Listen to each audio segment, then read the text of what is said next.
Hi guys, welcome back to my YouTube channel. So guys, in this video I will show you how to deactivate your WhatsApp account temporarily. So guys, if you're using iPhone or Android device and try to deactivate your WhatsApp account for a few days, I will help you how to do this. So let's get started without wasting any time. So guys, you can easily deactivate so simply. First of all, you need to block your SIM in which you are using your WhatsApp, and automatically your account will be deactivated.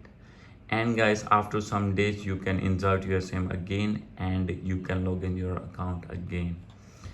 And guys, the another way is you need to freeze your WhatsApp, but this feature is available in your Android device. So guys, simply you have to freeze your WhatsApp and your account will be deactivated for temporarily.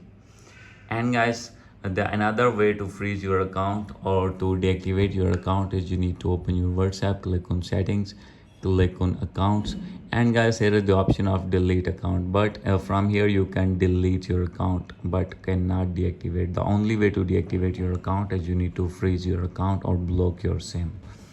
So guys, hope you like this video. If you like this video, please do subscribe my channel. Thank you.